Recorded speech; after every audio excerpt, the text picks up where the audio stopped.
1800 hours, Pakistan Standard Time. Assalamu alaikum. This is Radio Pakistan. The news read by Farzana Khan. First, the headlines. Chairing the meeting of the Federal Cabinet in Islamabad today, Prime Minister vowed to tackle profiteers and hoarders with iron hands who are responsible for bringing inflation. A two-day first-ever Pakistan-Africa Trade Development Conference will commence in Nairobi on Thursday as part of government's policy of economic diplomacy. State Bank has decided to keep the policy rate unchanged at 13.25% for the next 2 months. Bosnian ambassador to Pakistan has urged the United Nations to play its role to stop Indian atrocities in occupied Kashmir. In occupied Kashmir, Hurriyat organizations have warned that Indian Army can mastermind any false flag operations to defame Pakistan and the Kashmir movement. Palestinian Prime Minister says the US President's plan for the Middle East will dash hopes for an independent Palestinian state. And now the news in detail. Prime Minister Imran Khan has vowed to tackle profiteers and hoarders with iron hands who are responsible for bringing inflation in the country. Briefing media on cabinet meeting in Islamabad this afternoon, Special Assistant to Prime Minister on Information and Broadcasting, Dr. Firdaus Ashikawan, said at the outset of the meeting, the Prime Minister vowed to take every step to provide relief to the people who are facing the brunt of inflation. Imran Khan also directed Ministry of National Food Security and related organizations take all-out measures for the supply of edible items to the people. President Dr. Arif Alvi has reaffirmed Pakistan's commitment to peace and stability in the region to cope with multiple challenges, including poverty and ignorance. He was speaking at a ceremony after taking oath as the Chief Scout in Islamabad today. The President pointed out that Prime Minister Imran Khan made his utmost efforts to talk peace with India in order to avoid any conflict. He, however, said the other side was also required to reciprocate to our peace gestures. Alluding to the importance of scouts in the society, the President said the present government is striving to bring reforms in the education sector and bring out-of-school children to the educational institutions. The Senate was informed today that Pakistan Railways has started 24 new trains with the same rolling stock and human resources and earned additional 4.938 billion rupees. Minister for Railways Sheikh Rashid told the House during the question hour that the deficit of railways has been reduced to 32 billion as compared to 40 billion rupees of last year. The minister said the government is planning to enhance the old route of Peshawar-Torkham route to Jalalabad under CPEC. The new route will ensure the direct flow of Afghan international transit to Afghanistan. A two-day first-ever Pakistan-Africa Trade Development Conference will commence in Nairobi on Thursday. Besides Foreign Minister Shah Mahmood Qureshi, Advisor for Commerce Abdul Razak Dawood will participate in the conference. During the visit, the Foreign Minister will hold meetings with the Kenyan leadership, including Cabinet Secretaries for Foreign Affairs and International Trade. Apart from Kenyan cabinet members, dignitaries from other African states, and Pakistani envoys in Africa, the conference will be attended by a strong contingent of business people and entrepreneurs from Pakistan who will interact with their African counterparts.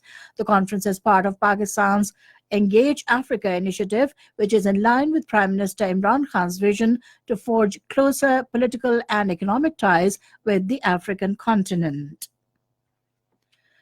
Meanwhile, Foreign Minister Shah Mahmood Qureshi has left for Kenya on a two-day visit to take part in Engage Africa conference as part of the government's policy of economic diplomacy.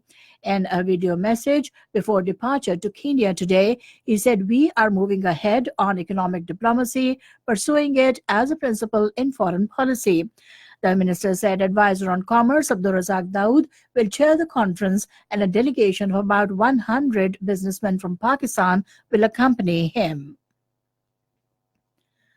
State Bank of Pakistan has decided to keep the policy rate unchanged at 13.25% for the next 2 months.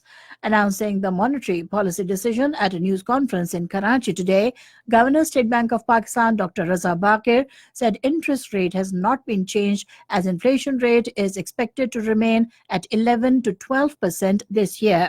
However, he said the improvements in supply are likely to reduce the inflation rate. He said economic stability is further improving with job creation expected to rise. He said agricultural production may not meet its target this year. Dr. Raza Bakir said a scheme for small exporters will be announced soon. He said an increase of 100 billion rupees is being made in working capital scheme. This is Radio Pakistan giving you the news.